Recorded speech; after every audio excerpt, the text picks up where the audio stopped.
Okay traders, hello, how are you? कैसे हैं आप लोग? सभी लोगों को वॉइस आ रही है मेरी? एक बार चैट बॉक्स पे कंफर्म कर दीजिए। Thank you guys, thank you for confirming.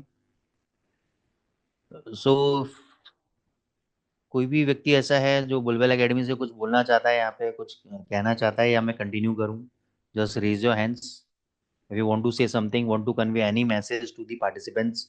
अगर आप कोई भी अपना मैसेज कन्वे करना चाहते हैं टू द पार्टिसिपेंट्स, तो you can just raise your hands. So ये अनम्यूट करके आप बोल सकते हैं। Narendra sir, Falguni ma'am, if you have any message to the yes participants, yes sir, please. Sir, ये हमने वेबिनार का सबको बोल दिया है। ठीक है, आप कंटिन्यू कीजिए। ठीक है। हम्म। आप नहीं थोड़ा। चलिए ठीक है, थैंक यू। ओके। तो गाइस, कितने ऐसे लोग हैं जो आज हमें फर्स्ट टाइम ज्वाइन कर रहे हैं? Just raise your hands. मैं आप लोगों से कोई क्वेश्चन नहीं पुटअप करूंगा, तो डरिएगा मत। क्योंकि ऐसा होता था, मतलब मैं भी जब कभी जाता था तो बड़ा डरते थे हम लोग वेबिनार में हैंड रेज करने के लिए, कि यार कहीं कोई, जैसे जाते हैं ना सेमिनार्स वगैरह में जाते हैं, तो हम डरते हैं माइक पे बोलने वाले व्यक्ति हमारे पास ना आ जाए और हमसे कोई क्वेश्चन पुटअप ना कर ले। तो कई बार हम लोग शाय होते हैं, तो ऐसा यहाँ पे तो ऐसा कुछ होने वाला नहीं है। तो जस्ट रेज योर हैंड्स। तो मैं बस ये जानना चाहता हूँ कि कितने लोग ऐसे हैं जो हमारे वेबिनार में पहली बार आ रहा है, just for the curiosity. Okay, 3 लोग। कुछ लोगों ने चैट पे कमेंट किया है, कुछ लोगों ने हैंड रेस किया है, ठीक है। और कोई?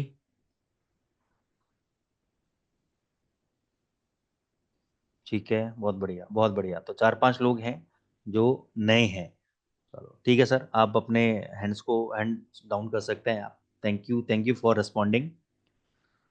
तो पहले मैं आपको बता दूं कि भाई हम लोगों का जो फॉर्मेट है वो बेसिकली, सबसे पहले हम लोग जो वीकली फंडामेंटल्स होते हैं कि भाई कौन कौन से डेटाज हैं जो फॉरेक्स मार्केट को लेकर इम्पोर्टेंट है, उसके ऊपर हम लोग डिस्कस करते हैं। ठीक है ना? और फिर हम लोग टेक्निकल एनालिसिस वाले पार्ट को देखते हैं, टेक्निकल्स को समझते हैं। अब आप जो लोग फर्स्ट टाइम आए हैं, मेरे को नहीं पता कि आप लोग फॉरेक्स मार्केट में कितना एक्सपीरियंस है आपको, कितना आपको नॉलेज है। मेरे को आइडिया नहीं है इस बात का, लेकिन क्या होता है कि जब आप, सॉरी, वेबिनार्स में जब आप आएंगे, रेगुलर्स आएंगे, हर मंडे हमारा वेबिनार होता है, तो स्लोली एंड ग्रेजुअली आपको हमारी बातें समझ में आने लगेंगी। ठीक है ना? और ये बातें आपके लिए बहुत फायदेमंद की हैं, क्योंकि बुलबुल एकेडमी ने जो इनिशिएटिव लिया है और जो उनका एक विजडम है कि भाई हर लोगों को हम एजुकेट करें, ताकि हर एक ट्रेडर हमारे यहाँ से, हमारे प्लेटफॉर्म पे पैसा बना के जाए। ठीक है ना? तो वो आपको यहाँ पे हमारा विजडम आपको क्लियरली नजर आएगा, हमारे नॉलेज के द्वारा, हमारे ज्ञान के द्वारा, हमारे एजुकेशन के द्वारा। और आप लोग इसका भरपूर लाभ उठाएं, मैक्सिमम क्वेश्चंस को पुटअप करें। और दूसरा, जो भी व्यक्ति आप लोग जानते हैं, बुलबुल एकेडमी के अंदर हम लोग career development program, advance training program, अलग अलग प्रोग्राम्स रन करते हैं, ताकि हम आप लोगों को एजुकेट कर पाएँ, आप लोगों को एक ऐसे प्लेटफॉर्म पे लेकर जाएं जहाँ पे आप बहुत अच्छे पैसे, क्योंकि देखो अल्टीमेट गोल सबका पैसा बनाने का है। आज आप लोग यहाँ पे आए हो ये सीखने के लिए कि भाई कैसे हम पैसा बनाएं, कौन सी स्ट्रेटजीज को डिप्लॉय करें, क्या क्या होगा, तो उससे हम आगे चल के पैसा बना सकें। सबका अल्टीमेट गेम एक ही है कि पैसा बनना चाहिए। ठीक है ना? और वही चीज़ में हम लोगों का सबका इंटरेस्ट है और रहना भी चाहिए। तो ये चीज़ मैं आपको बताऊंगा, लेकिन क्या होता है कि जल्दबाजी नहीं होनी चाहिए किसी भी बात की। आराम आराम से हम लोग सीखेंगे, चीज़ों को जानेंगे। और सब लोग अपने कैमरेज को ओपन कर लीजिए, जैसे कि यहाँ पे रिक्वेस्ट की गई है बुलबुल एकेडमी की तरफ से कि सब लोग अपने कैमरेज को ओपन कर लें, क्योंकि जिन लोगों को कुछ बेनिफिट्स मिल रहे हैं यहाँ पर, तो वो बेनिफिट्स ऑलरेडी आप लोगों को बता दिए गए हैं। तो नरेंद्र सर, अगर एक बार बेनिफिट रिपीट करना चाहें तो it's would be better for all of us, कि जो लोग नए हैं वो लोग भी जान लें। Yes sir, thank you. Sir, हम अभी जो वेबिनार कर रहे हैं हर मंडे को, वो वेबिनार में हम $5 क्रेडिट देंगे सभी के अकाउंट में, कंपनी की तरफ से। हम्म। और जो भी बंदा 6 महीने तक बैठेगा, उसको हम $1,000 का अकाउंट देंगे क्रेडिट में। उस हम्म। पर आप ट्रेडिंग करके खुद का प्रॉफिट निकाल सकते हैं। ये कंपनी ने बेनिफिट इसीलिए रखा है कि आप वेबिनार में आए, एजुकेशन ले, और जो अपने अकाउंट चल रहे हैं आपके, वो लॉस ना करें, हम्म। प्रॉफिट कमा के जाए। ठीक चलो है, बहुत। ये एक एक्स्ट्रा बेनिफिट है सर। थैंक यू चलो, सर। सो सबसे पहले यार, ये देखो बहुत बढ़िया इनिशिएटिव है। मेरे को तो, अगर आप, मैं तो ये आपको चैलेंज दूंगा कि पूरे वर्ल्ड में, नॉट इन इंडिया इटसेल्फ, आप पूरे वर्ल्ड में घूम के आओ, कोई भी अगर आपको ऐसी कोई एकेडमिक इंस्टीट्यूशन या ब्रोकर वेबिनार में अपने आने के आपको $5 अगर क्रेडिट दे रहा है, तो आप हमें बताएं।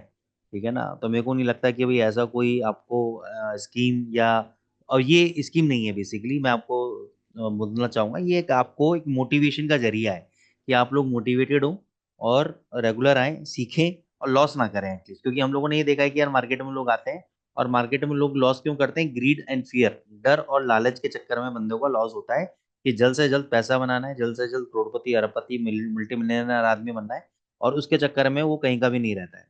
ठीक है ना? अब ऐसा नहीं कि इस बातों का ज्ञान नहीं है आपको, ज्ञान सब बातों का है आपको, लेकिन उसको फॉलो हम लोग नहीं कर पाते। इसलिए इसी माध्यम से हम कोशिश करेंगे कि आपके टेम्परामेंट को हम कंट्रोल में रखें। और नरेंद्र सर ने फिर एक बार रिक्वेस्ट की कि सब कृपा करके अपने वीडियोस को ऑन रखें ताकि सबके सुंदर चेहरे सबको दिख पाए, तो जाके $5 आपके अकाउंट में क्रेडिट भी हो पाए। ठीक है ना? तो आपका हंसता हुआ नूरानी चेहरा सबको दिखना चाहिए। सो चलिए चालू करते हैं हम लोग। तो सबसे पहले देखो दोस्तों, वो दिन आ गया है जब ट्रम्प साहब आज अपनी ओथ सेरेमनी के अंदर अपनी गद्दी संभालेंगे। शपथ ग्रहण समारोह जिसको हम भारत में बोलते हैं, उसको वो लेंगे आज, और अपनी उन सारी बातों को प्रूफ करेंगे जो उन्होंने बोला है। उन्होंने क्या बोला है? अगर आप लोगों को याद हो तो ट्रम्प साहब ने बोला था कि भैया जब मैं प्रेसिडेंट बनूंगा तब मैं टैरिफ इम्प्लीमेंट करूंगा पड़ोसी देशों के ऊपर, यूरोपियन कंट्रीज के ऊपर। ठीक है ना? मैं कॉर्पोरेट टैक्स कट करूंगा, मैं डीरेगुलेशन करूंगा, इमिग्रेंट्स वगैरह को ऊपर भी स्ट्रिक्ट एक्शन लूंगा। तो बहुत सारी चीजें उन्होंने ऐसी बोली जिसके कारण क्या हो सकता है, इकोनॉमी के अंदर इन्फ्लेशन बढ़ सकता है, महंगाई दर बढ़ सकता है। ठीक है? महंगाई दर जब बढ़ेगा तो क्या होगा? डॉलर के ऊपर पॉजिटिव इम्पैक्ट पड़ेगा। क्यों पॉजिटिव इम्पैक्ट पड़ेगा? जब भी महंगाई दर बढ़ता है, महंगाई को कंट्रोल करने के लिए वहाँ की जो सरकार है, यानी जो वहाँ का सेंट्रल बैंक है, फेडरल रिजर्व बैंक जिसको हम फेड बोलते हैं, वो इंटरेस्ट रेट को इंक्रीज करेगा। और इंटरेस्ट रेट को इंक्रीज करने से डॉलर की वैल्यू पॉजिटिव आती है। ठीक है? तो सारा का सारा जो इस वक्त फोकस है वो ट्रम्प साहब की स्पीच के ऊपर है कि ट्रम्प साहब आते ही क्या करते हैं। इसके अलावा जो फेड है, जो सेंट्रल बैंक है अमेरिका का, उसने जब ये नया साल स्टार्ट हुआ था, पहले वीक के अंदर उन्होंने एक बात बोली थी। क्या बात बोली थी? उन्होंने एक बात बोली थी कि 2025 के अंदर हम केवल 2 टाइम्स, कितना, 2 बार 25 बेसिस पॉइंट को रिड्यूस करेंगे। अब जो लोग नए हैं, हम 25 बेसिस पॉइंट को कैसे लिख सकते हैं? 0.25% भी लिख सकते हैं, और क्या लिख सकते हैं? 1% के अंदर आपका 100 बेसिस पॉइंट होता है। 1% के अंदर आपका 100 बेसिस पॉइंट होता है। तो 25 बेसिस पॉइंट का मतलब हो गया 0.25%। 50 बेसिस पॉइंट का मतलब हो गया 0.50%। क्लियर हो गया आपको? तो ये भी देखो एक आपको नई चीज सिखाई है मैंने।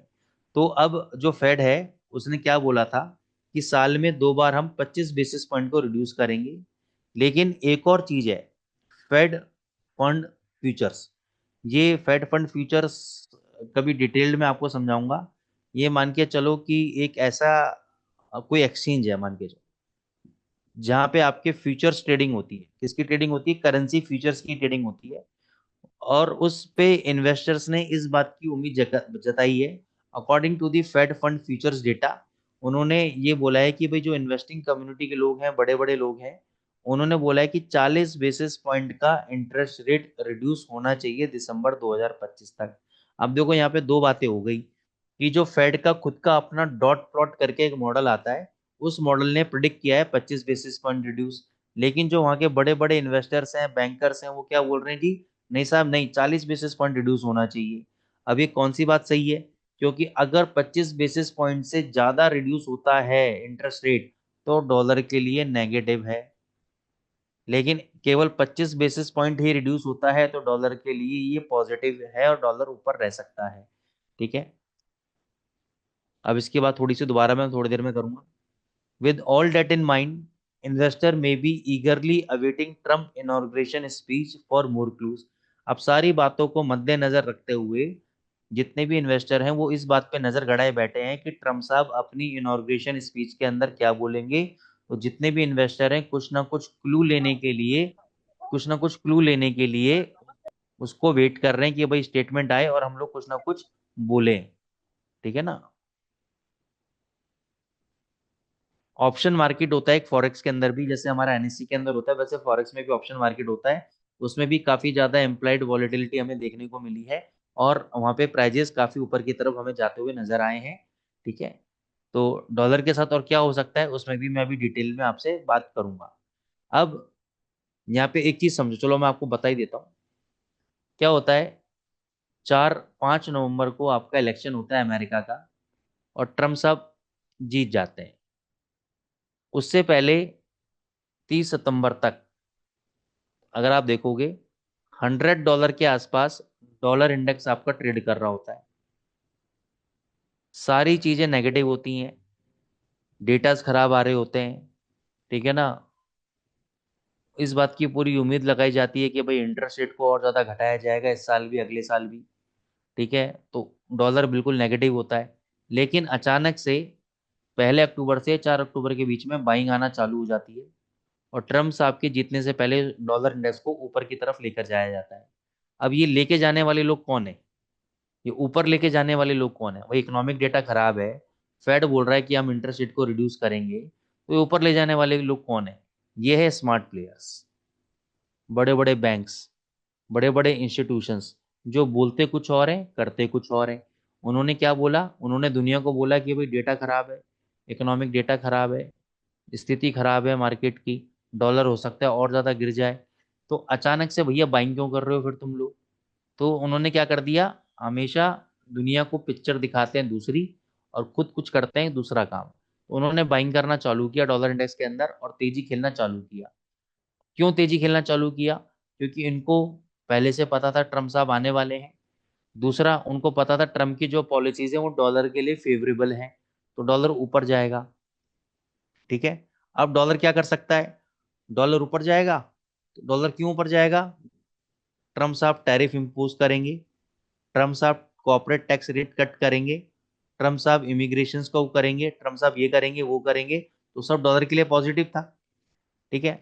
अब ये डॉलर के लिए जो पॉजिटिव होना होता है वो तो हो गया, डॉलर तो ऑलरेडी ऊपर चला गया। अब जब ये चीजें इंप्लीमेंट होंगी तो मेरा क्वेश्चन ये है कि अब क्या डॉलर में जान बची है ऊपर जाने की? तो ये क्वेश्चन थोड़ा ट्रिकी है। यहाँ पे कॉन्सेप्ट आता है डिस्काउंटिंग का, यहाँ पे कॉन्सेप्ट आता है सर डिस्काउंटिंग। अभी डिस्काउंटिंग क्या चीज होती है? डिस्काउंटिंग मार्केट में एक चीज होती है कि कोई भी इवेंट या कोई भी मूवमेंट जो 15 दिन बाद जिसकी वजह से होने वाला है, ठीक है ना, वो मूवमेंट मैं 15 दिन पहले लेकर आ जाता हूँ। मेरे को ये पता था कि भी ट्रम्प साहब के जीतने के बाद डॉलर तेज होना चाहिए, लेकिन कब होना चाहिए डॉलर तेज? ट्रम्प साहब के जीतने के बाद। लेकिन डॉलर कब तेज हो गया? ट्रम्प साहब के जीतने से 1 महीना पहले। तो ये जो 1 महीना पहले जो डॉलर तेज हुआ इसको बोलते हैं डिस्काउंटिंग। डिस्काउंटिंग मतलब मार्केट में जो बड़े प्लेयर्स हैं उन्होंने इस इवेंट को पहले से डिस्काउंट किया कि ट्रम्प साहब आने की प्रोबेबिलिटी बहुत हाई थी, उनके आने के बाद डॉलर ऊपर जाना चाहिए, क्योंकि वो जो पॉलिसीज लेकर आ रहे हैं वो डॉलर के लिए फेवरेबल है, तो क्यों ना हम अभी बाइंग कर दें। अब जो इवेंट हो गया, सब कुछ कांड हो गया, डॉलर को भगा दिया। अब क्या कारण है डॉलर को ऊपर ले जाने का? केवल एक ही कारण है कि जब ये पॉलिसीज इंप्लीमेंट होंगी तो एक बार डॉलर ऊपर का झटका दे सकता है। ठीक है। लेकिन उसमें भी अगर इन्होंने 19-20 ट्रम्प सामने ऐसी कोई बात कर दी, मान के चलो उन्होंने कॉर्पोरेट टैक्स को कह दिया कि मैं 1 महीने बाद देखूंगा, मैं और इकोनॉमिकल डेटा देखूंगा। इकोनॉमिकल डेटा मतलब पहले मैं देखूंगा कि एम्प्लॉयमेंट के नंबर्स कैसे आ रहे हैं, मैं देखूंगा रिटेल सेल्स के नंबर कैसे आ रहे हैं, मैं देखूंगा जीडीपी के नंबर कैसे आ रहे हैं। अगर वो डेटा अच्छा लगा मेरे को तो मैं सोचूंगा टैक्स रेट कट करने की, या वो डेटा बेकार लगा मेरे को तो सोचूंगा मैं टैक्स रेट कट करने की। ठीक है ना। तो क्वेश्चन यहाँ पे ये है कि अगर उन्होंने ऐसा कुछ बोला तो ये डॉलर के लिए नेगेटिव और डॉलर अंदर घुस जाएगा। अंदर घुसने का मतलब है बहुत अच्छा गिर जाएगा। लेकिन उन्होंने आते ही अगर बॉम्बार्डिंग चालू कर दी, लो भैया कनाडा 25% का टैरिफ तुम भी लो, लो मैक्सिको 25% का टैरिफ तुम भी लो यूरोप तुम्हारी फंडिंग में बंद कर रहा हूँ, तो फिर देखो डॉलर कैसे भगता है। $114 भी क्रॉस करेगा डॉलर इंडेक्स आपका। ठीक है ना। तो ये चीजें समझने की है। हाँ, अब आ जाते हैं बैंक ऑफ जापान के ऊपर। बैंक ऑफ जापान पहला ऐसा बैंक है 2025 का जिसकी सबसे पहले मॉनेटरी पॉलिसी आ रही है। मॉनेटरी पॉलिसी मतलब क्या होता है दोस्तों? मॉनेटरी पॉलिसी मतलब होता है कि एक ऐसी स्टेटमेंट होती है, एक ऐसी इवेंट होता है जहाँ पे जो वहाँ का सेंट्रल बैंक है, कौन है central bank? Bank of Japan. वो ही डिसाइड करेगा कि इंटरेस्ट रेट को बढ़ाना है या इंटरेस्ट रेट को घटाना है। ठीक है। तो 2024 के अंदर जब इनकी लास्ट मीटिंग हुई थी, तो जो बैंक ऑफ जापान है उसने डिसाइड किया था कि हम इंटरेस्ट रेट को 2025 में नहीं इंक्रीज करेंगे, क्योंकि वहाँ के जो गवर्नर हैं उएडा साहब, उन्होंने बोला था कि that they need more information to raise interest rate again, placing emphasis on wages and uncertainty surrounding around US president, जो भी ट्रम्प साहब की बात बोली थी। उन्होंने कहा था वो डेटा देखना चाहेंगे कि भाई हमारे यहाँ पे एम्प्लॉयमेंट के क्या हालात हैं। दूसरा, ट्रम्प साहब जब आते हैं तो क्या वो पॉलिसीज इंप्लीमेंट करते हैं जिसके कारण अमेरिका के अंदर इंटरेस्ट रेट की क्या स्थिति रहेगी, और उसकी स्थिति से जापान के इंटरेस्ट रेट में क्या इफेक्ट पड़ेगा, जापान की इकोनॉमी के ऊपर क्या इम्पैक्ट पड़ेगा। ठीक है। दूसरा, गवर्नमेंट जब भी ये डिसीजन लेती है कि हमें इंटरेस्ट रेट इंक्रीज करना है डिक्रीज करना है, वो किस बेसिस पे लेती है? देखो, दो मेन कारण होते हैं, बाकी तो कारण और भी हैं, और भी मैं कभी एडवांस क्लासेस में जब आप ज्वाइन करोगे वहां समझाऊंगा। मेन कारण होता है एक तो एम्प्लॉयमेंट, रोजगार, और दूसरा होता है इन्फ्लेशन। इन्फ्लेशन यानी महंगाई दर। इन्फ्लेशन को हम नापते हैं सीपीआई डेटा से, कंज्यूमर प्राइस इंडेक्स। तो अगर मैं बात करूं नवंबर का जो सीपीआई डेटा है, जो कि दिसंबर में आया होगा, ठीक है ना, वो आपका इंक्रीज होके आया था। ठीक है। तो अगर इन्फ्लेशन इंक्रीज होके आया, तो अब इन्होंने क्या बोला गवर्नर रोहिडे साहब ने, कि उनका फोकस रहेगा वेजेस के ऊपर, कि वेजेस में कितना इंक्रीमेंट हुआ है, एम्प्लॉयमेंट की क्या स्थिति रही है। तो वो सब बातों को देखते हुए इंटरेस्ट रेट को इंक्रीज कर सकते हैं। लेकिन अब एक और बात आ गई यहाँ पे, कि बहुत सारे ऐसे वहाँ के इन्वेस्टर्स हैं, ग्लोबली लोगों ने आवाज उठाना चालू कर दिया कि भैया इंटरेस्ट रेट इंक्रीज करो, इंटरेस्ट रेट इंक्रीज करो, जिसके कारण मार्केट को लगने लगा है कि 80% चांस है कि क्वार्टर पॉइंट इंक्रीज हो सकता है फ्राइडे को, ये जो कमिंग फ्राइडे है, इसमें आपका क्वार्टर पॉइंट इंक्रीज हो सकता है इंटरेस्ट रेट। अब इंटरेस्ट रेट जब भी इंक्रीज होगा किसका होगा? जेपीवाई का। अब मान के चलो मैं पेयर लिखता हूँ जीवीपी जेपीवाई, इसको समझना अच्छे से, काफी लोगों को पता होगा, काफी लोगों को नहीं पता होगा। अब जेपीवाई यानी जापानीज येन, अगर इसका इंटरेस्ट रेट ऊपर जाएगा तो ये करेंसी क्या होनी चाहिए? ऊपर जानी चाहिए।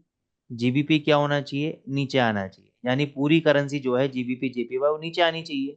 क्यों? क्योंकि अगर इंटरेस्ट रेट इंक्रीज हुआ तो जापानीज येन स्ट्रांग होगा, और बाकी की जो करेंसीज हैं यूरो जेपीवाई एनजेडी जेपीवाई ये वीक हो जाएंगी। अब क्वेश्चन ये आता है, पहले मैं आपको एक चीज बताता हूँ, मैंने जो हिस्टोरिकल डेटा एनालिसिस किया उसमें मैंने ये पाया कि बैंक ऑफ जापान का एक स्ट्रॉन्ग रिकॉर्ड है इस बात का, कि जब भी वो पॉजिटिव बात बोलती है कि हम इंटरेस्ट रेट बढ़ाएंगे, वो मैक्सिमम समय डिसअपॉइंट करती है। यानी हाथी के दांत दिखाने के और खाने के और, मतलब ऐसे कुछ बोलते हैं ना, कहावत है, याद नहीं है मेरे को। तो कहने की बात यह है कि बोलती वो कुछ और है, करती कुछ और है। उसने बोला अगर इंटरेस्ट रेट इंक्रीज करेंगे तो जरूरी नहीं इंटरेस्ट रेट इंक्रीज करे, 10 में से 8 बार उसने अपनी बातों से मुकरी है। ठीक है ना, तो इसलिए मेरे को इनके ऊपर ट्रस्ट नहीं है। खैर एनी हाउ, अगर जापानीज वाले इंटरेस्ट रेट इंक्रीज कर भी देते हैं तो उसके बाद भी चांसेस हैं कि जापानीज येन वीक हो सकता है। क्यों वीक हो सकता है? क्योंकि यहाँ पे एक और शब्द आता है फॉरवर्ड गाइडेंस। इसको भी आप ध्यान में रखना दोस्तों, फॉरवर्ड गाइडेंस। फॉरवर्ड गाइडेंस होता है कि सर आज तो हमने इंटरेस्ट रेट को इंक्रीज कर दिया, लेकिन जब बैंक ऑफ जापान अपनी स्टेटमेंट देता है मीडिया के सामने, तो वो एक देता है फॉरवर्ड गाइडेंस, यानी आने वाले समय के अंदर हम लोग इंटरेस्ट रेट बढ़ाएंगे या इंटरेस्ट रेट घटाएंगे। अगर उन्होंने बोला कि भाई आज तो हमने इंटरेस्ट रेट दबाव में आके इंक्रीज कर दिया है, लेकिन आने वाले समय में हम देखेंगे कि हम क्या डेटाज आ रहे हैं, है ना, पॉजिटिव डेटाज हैं या नहीं है, तो हम उसके बेसिस पे इंटरेस्ट बढ़ाएंगे। और हमें लगेगा डेटा अच्छे नहीं है तो हम नहीं बढ़ाएंगे, तो ये नेगेटिव हो जाएगा, और इंटरेस्ट रेट बढ़ने के बाद भी आपका जापानीज येन वीक हो जाएगा। तो जनरली आप लोग यही तो क्वेश्चन पूछते हो कि सर इंटरेस्ट रेट ऊपर आया, सब कुछ अच्छा रहा, फिर क्यों ये वीक होगी करेंसी? इसी कारण से होगी कि फॉरवर्ड गाइडेंस के अंदर उन्होंने पॉजिटिव चीज नहीं बोली। ठीक है ना, तो ये चीज का आपको खास तौर से ध्यान रखना है। फिर ये सप्ताह खत्म होते होते आपका यूरोजोन का और यूके का पीएमआई नंबर्स हैं, परचेजिंग मैनेजर इंडेक्स ये नंबर्स होते हैं, फ्राइडे को है। उसी दिन आपको अमेरिका का भी एसएनपी ग्लोबल पीएमआई नंबर्स है। पिछले हफ्ते के अंदर या पिछले महीने के अंदर, अगर मैं पिछले हफ्ते की बात करूं, तो जब यूके का पीएमआई नंबर आया तो वीक आया। पिछले महीने के अंदर यूरोप के नंबर आए तो वो भी वीक आए। तो ये कह रहे हैं यहाँ पे कि भाई यूरोपियन इकोनॉमी के अंदर और यूके इकोनॉमी के अंदर क्या है, रिसेशन चल रहा है। ठीक है, ये बात बिल्कुल ठीक है कि वहाँ के नंबर्स खराब हैं। और ये एक्सपेक्टेशन लगाई जा रही है कि हो सकता है कि आने वाले समय में यूरोपियन सेंट्रल बैंक पूरे साल के अंदर 95% रिड्यूस कर दे, और bank of England 60%, 60 basis point, 60% नहीं, 60 बेसिस पॉइंट, 0.60% और 0.95% रिड्यूस कर दे। लेकिन क्या होता है कि मेरे को एक चीज समझाओ, जब यूरो एकदम लोअर लेवल पर है, जब जीबीपी यूएसडी एकदम लोअर लेवल पे है, ऐसे समय में ही नेगेटिव न्यूज आनी थी क्या? ऐसे समय में ही लोग नेगेटिव न्यूज लेकर आते हैं। अब इस बात को आप कंपेयर करो सितंबर 30, जब डॉलर इंडेक्स बिल्कुल लोअर लेवल पे था, 100 के लेवल पे। उस समय की स्टेटमेंट मेरे को आज तक याद है इन लोगों की, कि भाई इकोनॉमिक डेटा बहुत ज़्यादा खराब आ रहे हैं, इंटरेस्ट रेट को हम रिड्यूस करेंगे, 2025 के अंदर 6 बार रिड्यूस कर देंगे, और 24 के अंदर अभी नवंबर दिसंबर बचे हैं, हम इसमें भी हम 75 बेसिस पॉइंट के 2 बार इंटरेस्ट रेट रिड्यूस कर देंगे, ये कर देंगे, वो कर देंगे। 3 दिन बाद ही डॉलर इंडेक्स भगने लग गया। 3 दिन बाद ही डॉलर इंडेक्स भगने लग गया। तो कहने का मतलब क्या है कि जब बॉटम होता है पास में, तो बॉटम पे ये लोग ऐसी खराब न्यूज़ देते हैं कि आप लोगों का माइंड, मेंटली जो सेटअप है वो इस तरीके से हो जाए कि आप एकदम नेगेटिव हो जाओ यूरो के लिए, नेगेटिव हो जाओ जीबीपी के लिए, और जहां आप नेगेटिव हो गए वहीं से ही ऊपर ले जाना चालू कर देंगे। जैसे आज के मार्केट में आपको मिला, डॉलर इंडेक्स अचानक से नीचे आया और यूरो भग गया, जीबीपी भग गया। और ये लोग क्या कह रहे हैं, ये लोग एक दो दिन पहले आके कहते हैं कि हम इंटरेस्ट रेट को रिड्यूस करेंगे। इंटरेस्ट रेट को रिड्यूस करने का मतलब क्या है, this is negative for the euro, this is negative for the bank of England GBP currencies. अब क्वेश्चन क्या उठता है कि अगर people will act on this narration कि भैया ये तो इंटरेस्ट रेट को रिड्यूस कर रहे हैं, हमको ठोकना चाहिए यूरो को, हमको सेल करना चाहिए GBP, what this people want, ये तो चाहते हैं ये लोग कि आप लोग सेल करो बॉटम पे और हम लोग बाइंग करें। तो you have to be aware at this point of time कि भैया आपको इन सब चीजों से थोड़ा संभल के ट्रेड करना पड़ेगा आपको। ठीक है, टेक्निकल पे भी हम लोग आएंगे। उसके अलावा आपका कनाडा का और न्यूजीलैंड के भी सीपीआई नंबर्स है। ठीक है, और बैंक ऑफ कनाडा भी इस बात को लेकर हो रही है कि भाई हम 25 बेसिस पॉइंट, जनवरी 29 को इसकी मीटिंग है, वहां पर हम इंटरेस्ट रेट को रिड्यूस कर सकते हैं। अब देखो कैनेडियन की तो स्थिति इसलिए खराब है क्योंकि आपका ये 25% का टैरिफ इम्पोज की बार बार धमकी दे रहा है। अब कैनेडियन डॉलर क्यों एकदम से स्ट्रांग हो गया, क्यों स्ट्रांग हो गया? हो सकता है कि भैया ये इम्पोज ना करे, इंटरनली इन्वेस्टर्स के पास इस बात की खबर हो कि खाली ट्रम्प साहब हवाइयाँ उड़ा रहे थे और ये इंटरेस्ट रेट कोई टैरिफ इम्पोज नहीं करने वाले इतना, इसलिए कैनेडियन डॉलर आज स्ट्रांग हो गया और यूएसडी कैड गिर गया। तो उसको थोड़ा सा उस पर आके देखते हैं। ठीक है, अब मैं आपको टेक्निकल चार्ट पे लेके चलता हूँ, 1 मिनट, 2 मिनट के लिए स्क्रीन स्टॉप किया है मैंने आपकी।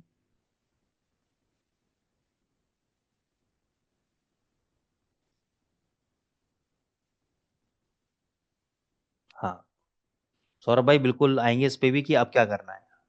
अभी आप देखो, जो भी कुछ है, मैं ट्रम्प साहब को भूल जाओ, 2 मिनट के लिए भूल जाओ ट्रम्प साहब को।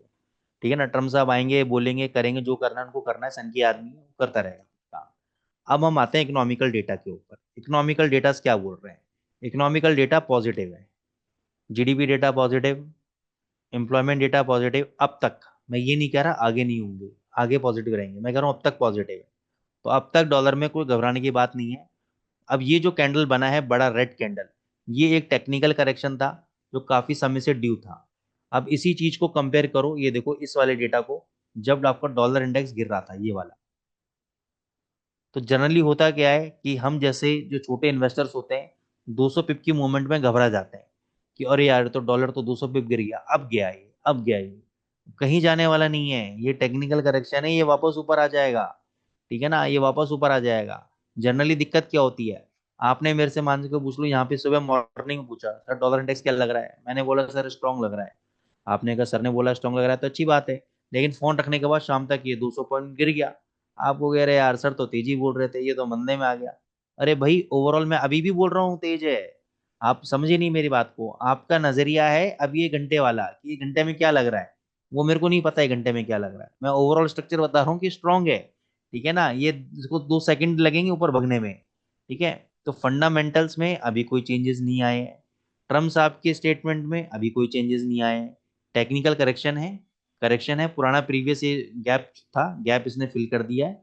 अब अगर स्टेटमेंट में कुछ 19-20 बात होगी तो ये गिरेगा, नहीं तो ये मैं कह रहा हूँ वापस से ऊपर जाएगा और हो सकता है कि ऑल टाइम हाई को ब्रेक कर दे।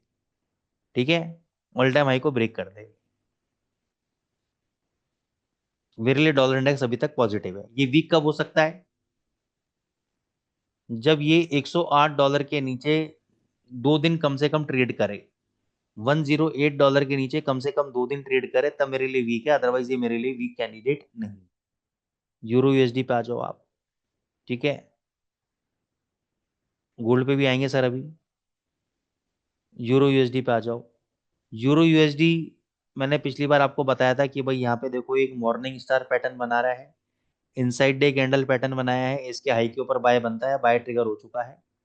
अब यहाँ पे एक चीज और बोला था मैंने कि 350 के ऊपर जब ये क्लोज हो जाएगा, ठीक है, तो उस कैंडल के हाई के ऊपर आपको बाय ट्रेड एग्जीक्यूट करना है। बिल्कुल अपना बाय ट्रेड एग्जीक्यूट हो चुका है। Now every dip is a buying opportunity as per this structure, और इस स्ट्रक्चर का स्टॉप लॉस है 250 का।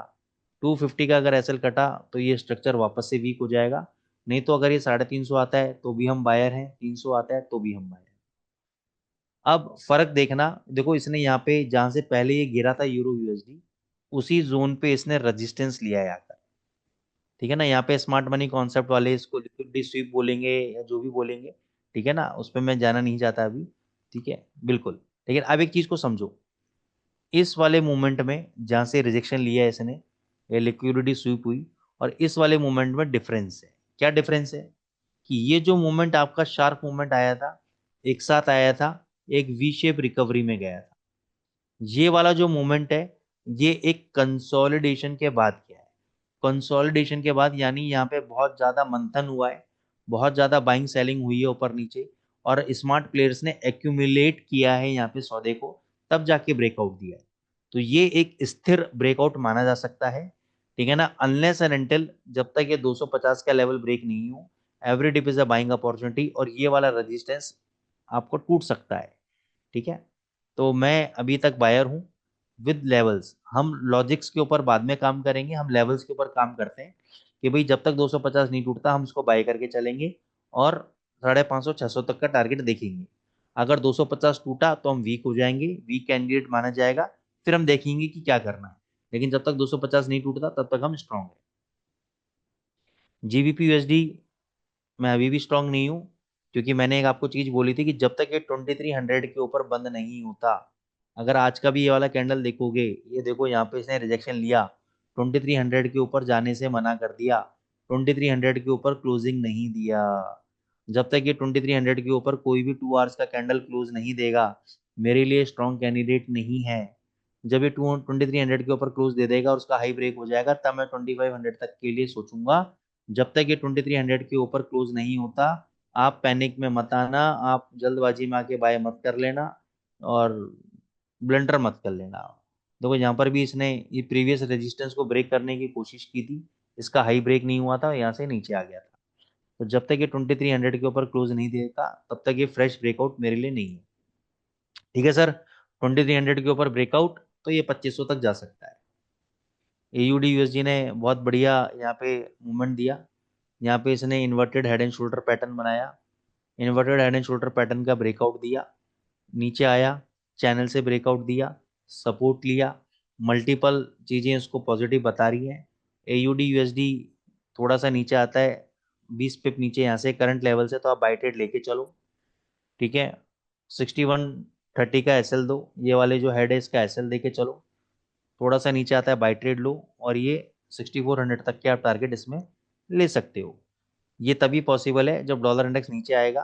खैर डॉलर इंडेक्स ऊपर भी गया, नीचे भी आया, लेकिन एयूडी यूएसडी ने अपनी रेंज को नीचे के जो स्थापित किया ना इसने रेंज, उसमें इसके अंदर ज्यादातर गिरावट नहीं देखने को मिली।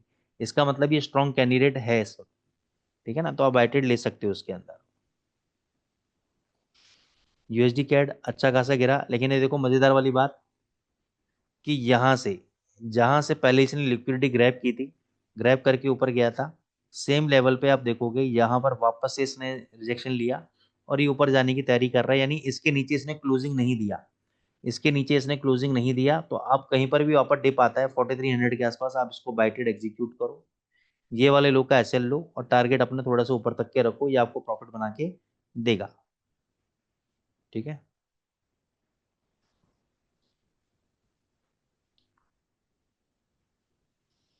यूएसडी सीएचएफ भी मेरे लिए बाय कैंडिडेट है, लेकिन मैं चाहूंगा कि ये 9000 के आसपास आ जाए तो बहुत बढ़िया मेरे लिए बाय है।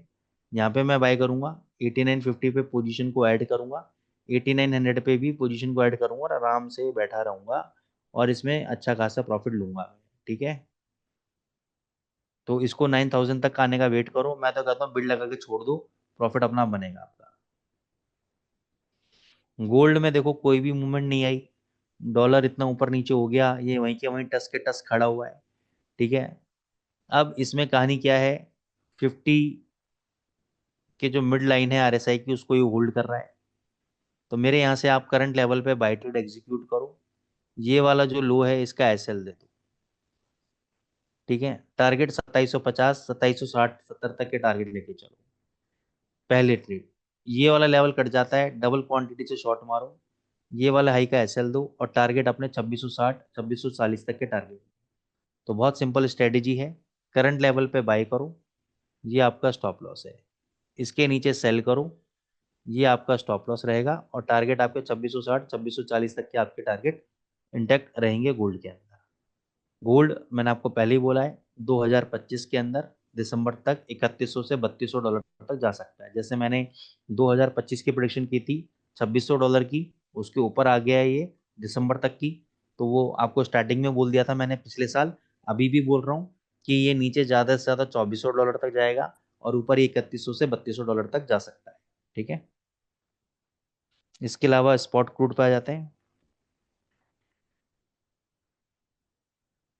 क्रूड ऑयल पे inverted head and shoulder pattern बना है, sorry normal head and shoulder pattern बना है, नेकलाइन ब्रेक हो चुकी है, यहाँ पे शॉर्ट कैंडिडेट है, शॉर्ट पोजीशन बना सकते हो। ये वाला राइट शोल्डर का आपका स्टॉप लॉस रहेगा, टारगेट आपके 74 डॉलर तक के टारगेट रहेंगे आपके। बीटीसी पे आ जाओ। बीटीसी यूएसडी बाई कर सकते हो, 1,25,000 तक के टारगेट है, कोई दिक्कत वाली बात नहीं है। एक बहुत बढ़िया कॉइन लगता है मेरे को एक्सआरपी, एक्सआरपी को आप बाई कर सकते हो, 10 से 12 डॉलर का टारगेट है लॉन्ग टर्म का, शॉर्ट टर्म का 5 से 6 डॉलर का टारगेट है। जितना भी नीचे मिले एक्यूमुलेट करते रहो, बहुत बढ़िया इन्वेस्टमेंट है। छोटा मोटा इन्वेस्टमेंट डाल के छोड़ जाओ, कोई दिक्कत वाली बात नहीं है इसके अंदर। ठीक है। एक्सआरपी बहुत बढ़िया इन्वेस्टमेंट है, मेरे कहने पे कुछ पैसा लगा के छोड़ो, नीचे आए और एवरेज करो। ठीक है ना। इसके अलावा कोई और करेंसी पेयर पे आप चाहते हो तो बता सकते हैं मेरे को, एनालिसिस मैं लाइव एनालिसिस आप लोगों के सामने कर दूंगा।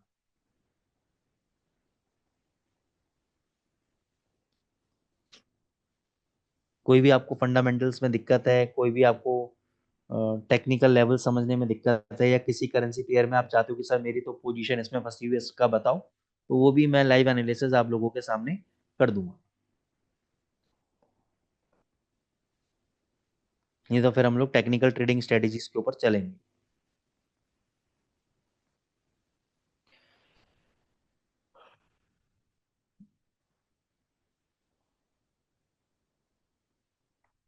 मैं वेट कर रहा हूँ आप लोगों के क्वेश्चंस का, अगर कोई क्वेश्चंस हैं आप पूछ सकते हैं।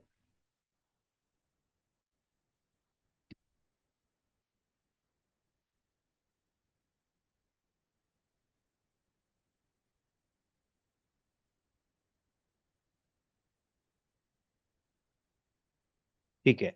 तो हम लोग दोस्तों स्ट्रेटेजी पार्ट पे चलेंगे। अब देखो स्ट्रेटेजी कई तरह की होती है, स्कैल्पिंग होती है, ठीक है ना, पोजिशनल होती है, पोजिशनल के अंदर स्कैल्पिंग भी होती है, कई अलग अलग तरह की होती हैं।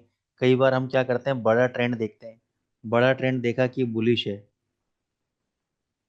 उसमें वेट करते हैं पुल बैक का, यहाँ पे बाय करते हैं और 15 पिप लेके निकल जाते हैं, स्कैल्पिंग यानी पहले बड़ा टाइम फ्रेम देख लो या छोटे टाइम फ्रेम के अंदर बड़ा ट्रेंड देख लो और उसके अंदर स्कैल्पिंग करते रहो। तो बहुत तरह की स्ट्रेटेजीज आती हैं और हम हर वक्त आपको नई नई स्ट्रेटेजीज जितना भी पॉसिबल है कई साल से बताते आ रहे हैं, और आज भी हम एक स्ट्रेटेजी को डिस्कस करेंगे। तो मैं आपको लेके चलता हूँ। तो सबसे पहले हम लोग जीबीपी यूएसडी के चार्ट पे चलेंगे और 15 मिनट का चार्ट हम लोग लगा लेंगे। ठीक है। 15 मिनट के चार्ट के ऊपर ये this is one of my favourite strategies. बाकी मैं हमेशा एक चीज़ कहता हूँ, क्योंकि ये फ्री वेबिनार्स हैं, इसमें अभी तक आपसे कोई भी चार्जेस नहीं लिए जा रहे और ये फ्री रहेंगे आपके। इसमें जो भी स्ट्रेटजीज मैं बताता हूँ उसके अंदर उसको यूनिक तरीके से ट्रेड करने के 2-3 तरीके होते हैं, लेकिन मैं आपको बिल्कुल बेसिक तरीका बताता हूँ। अगर आपको चाहिए कि भाई इसमें सर एडवांस तरीका हमें सीखना है, तो आप हमारे एडवांस क्लासेस को ज्वाइन कर सकते हैं।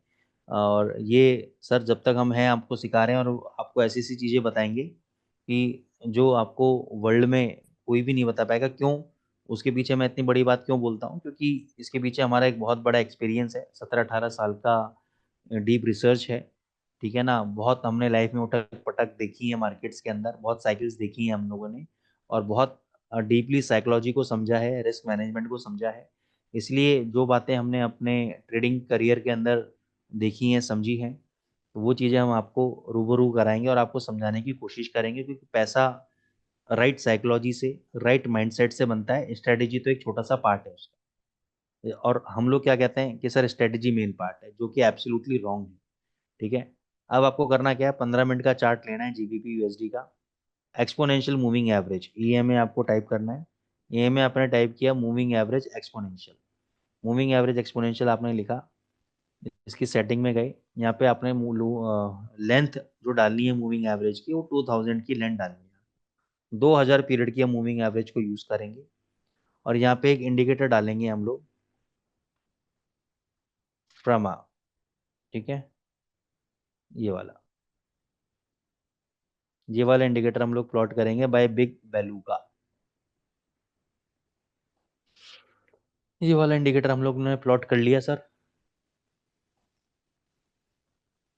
इसकी सेटिंग में जाएंगे, इसकी लेंथ करेंगे 5, बैंड डिस्टेंस करेंगे 1.5, और कोई भी इसमें चेंजेस नहीं करेंगे, कोई भी इसमें चेंजेस नहीं करेंगे। ठीक है, समझ में आ रहा है आप लोगों को? अब करना क्या है, बहुत आराम से देखिएगा। अगर आप समझदार व्यक्ति हैं, थोड़ा सा माइंड अप्लाई करेंगे, ऑब्वियसली बात है आप समझदार होती हैं सब। ठीक है ना, तो कुछ ना कुछ इसमें जो स्ट्रेटेजीज चेंज करके अपने लिए काम की चीज बना लेंगे। लेकिन अगर आप नहीं भी समझ पाए, जितना मैंने समझा रहा हूँ उतना ही समझ लिया, तो भी पैसा बनेगा आपका। 6 महीने के डेटा पे जाते हैं हम लोग। करना क्या है आपको, इसको मैं हटा देता हूँ।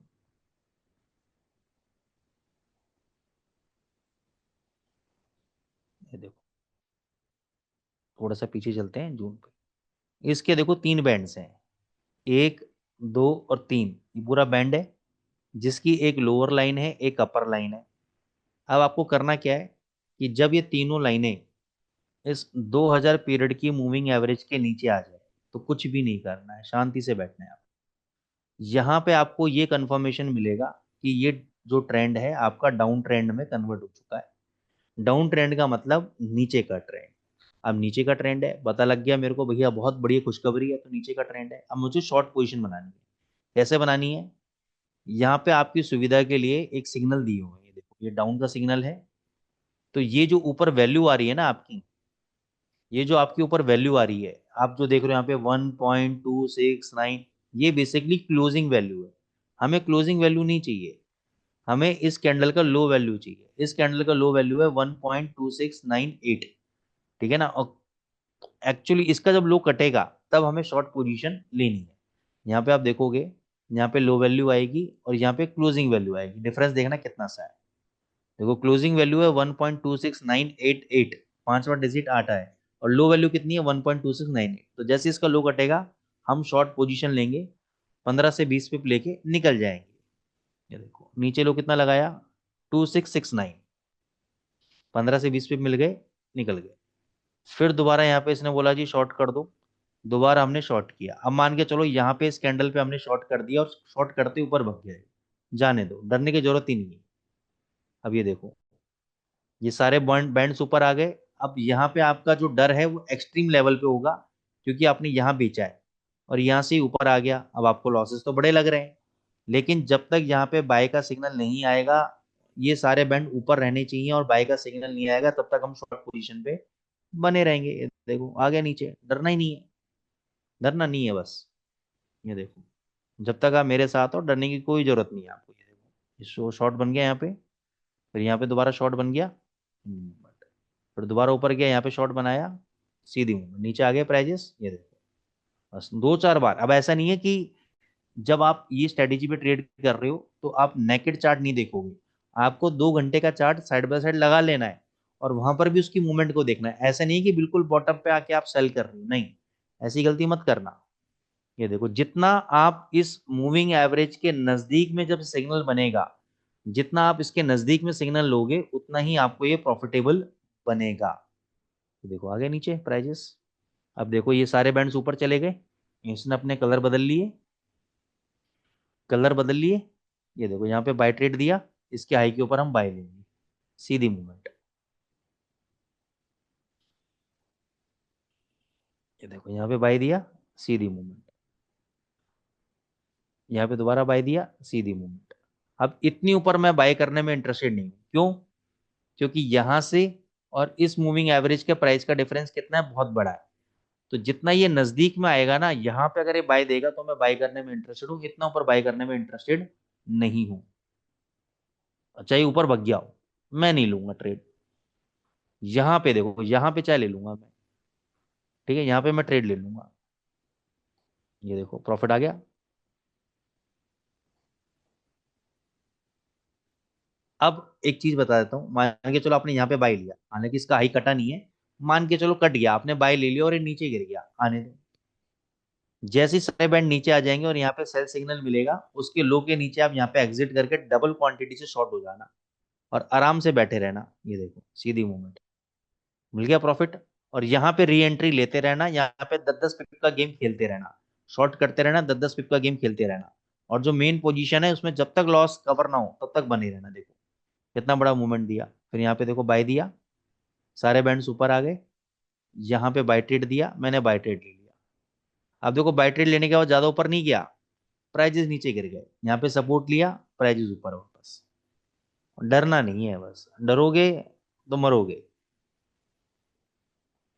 और उसका सबसे बड़ा तरीका है कि क्वांटिटी जो लॉट साइज है उसको अपने कम से कम लेके चलो, तो उससे आपको डर नहीं लगेगा। अगर पोजीशन ऊपर नीचे भी होगी ना तो आपको डर नहीं लगेगा। अब ये देखो यहाँ पे सारे बैंड्स नीचे आ गए, तो केवल शॉर्ट ट्रेड देखना है। अब देखो मजे की बात, जब ये सारे बैंड्स नीचे आए तो यहाँ पे कोई भी शॉर्ट ट्रेड नहीं बना, तो हमें शॉर्ट ट्रेड लेना ही नहीं है। अभी तक बाय में चल रहा है,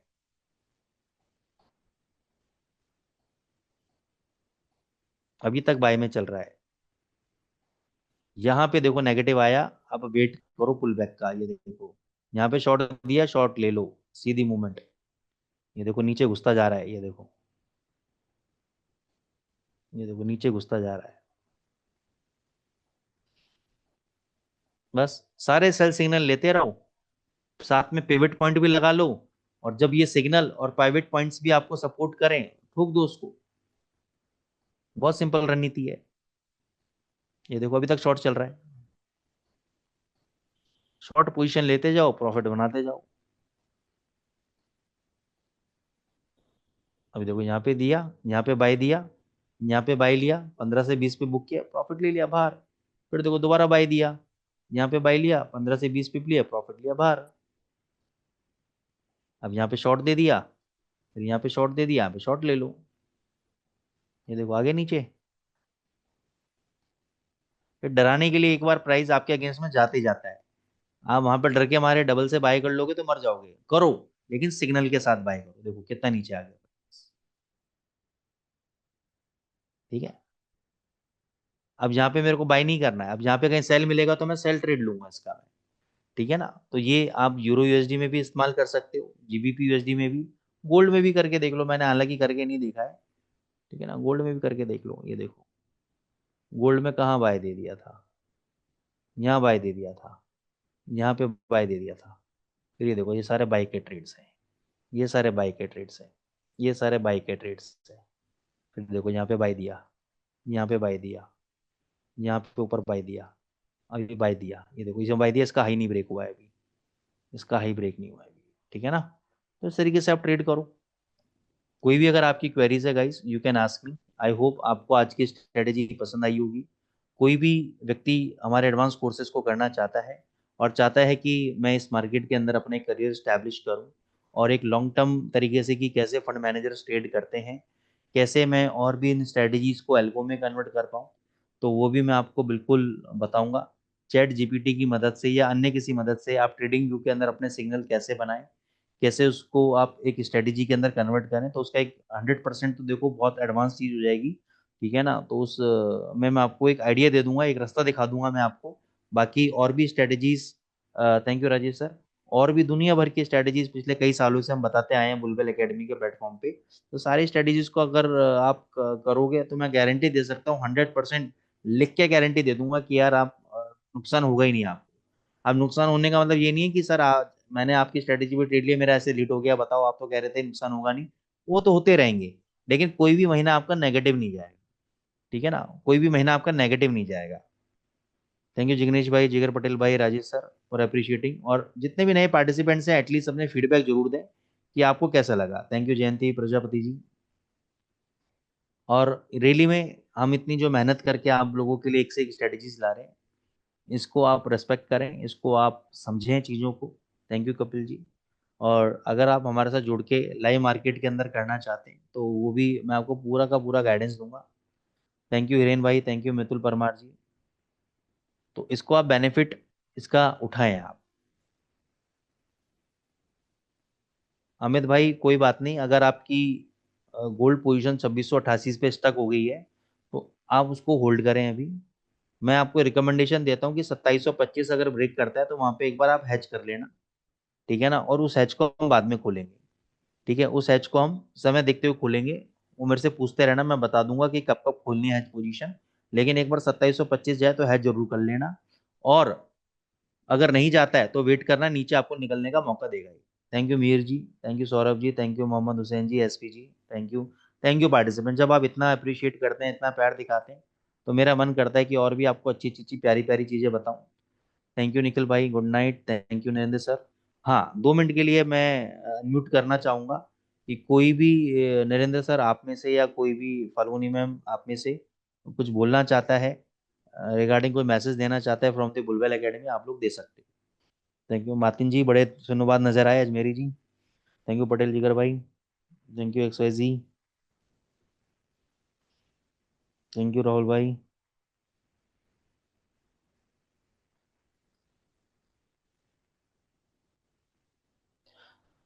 तो यहाँ पे मैं एक बात अपने से बोलना चाहता हूँ कि यहाँ पे आप $5 के लिए मत आओ।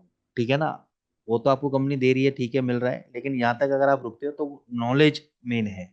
वो नॉलेज आपकी करोड़ों के बराबर है। वो नॉलेज अगर आपने गेन कर लिया और उस पर अप्लाई कर दिया तो आपको बहुत पैसा मिलेगा यार। और trading is the game of discipline, मैं हमेशा ये बोलता हूँ कि ट्रेडिंग एक डिसिप्लिन का गेम है। ट्रेडिंग कोई जादू की छड़ी नहीं है कि जादू की छड़ी घुमाई और पैसा अंदर ही अंदर आ गया। ठीक है ना, लॉसेस भी होंगे, प्रॉफिट भी होंगे। लॉसेस को कैसे कवर करना है, आपको याद है ना अभिमन्यु वाला महाभारत वाला सीन कि ये चक्रव्यूह में तो एंटर करना जानता था, एग्जिट नहीं आता था उसको। तो वही मार्केट का सीन है, आपको एंट्री करना तो आसान है, सबसे डिफिकल्ट है एग्जिट कब करना है। तो ये एग्जिट करना आपको सीखना आना चाहिए। या लॉसेज हो गया, लॉसेज में रिकवरी कैसे करना है वो आपको आना चाहिए। अगर वो कलाकारी आपने को आ गई तो दिक्कत ही नहीं है, फिर तो बिजनेस सेट है आपका, फिर तो अच्छा खासा पैसा बनाओ। ठीक है ना गाइस, चलिए थैंक यू सो मच, और फिर मिलेंगे हम लोग। अमित भाई एक बार आप मैनेजमेंट से बात कर लीजिएगा या जिस भी की तरफ कनेक्ट हुआ है, तो अपन कोई भी दिक्कत हो मैं आपकी हेल्प कर दूंगा इसमें। Thank you Falguni ji, thank you all the participant, thank you Bulbul academy, thank you so much. Thank you sir.